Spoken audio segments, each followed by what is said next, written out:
Good evening, everyone. This week, I would like to talk to you about our previous case study presentation on the labor practices of Apple in China.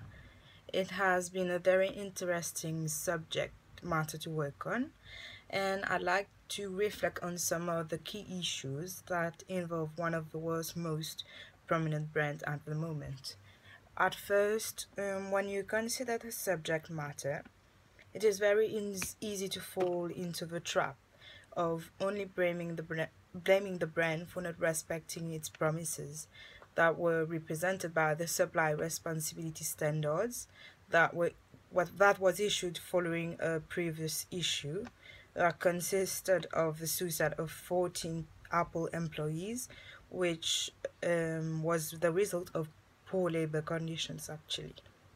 However, when the matter is looked further into, it can be perceived as being a problem, mainly triggered by the cultural singularities that exist in China and the difficulty with which the Apple company adapted itself to those singularities actually.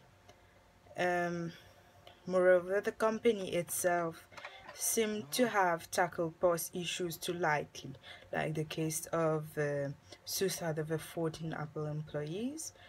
And as discussed during our presentation, repetition of those issues could lead to a crisis in the near future for the Apple company.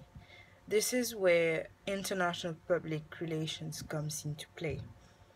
When you make business in another country, it is a must for your company to adapt itself to the people there and do business according to the norms and cultural values and singularities that exist in that specific country. Anyway, that's what I wanted to talk to you about. Thanks for watching. See you next week for some details and comments on our learning outcomes and more specifically on my personal appreciation of the subject. Thank you.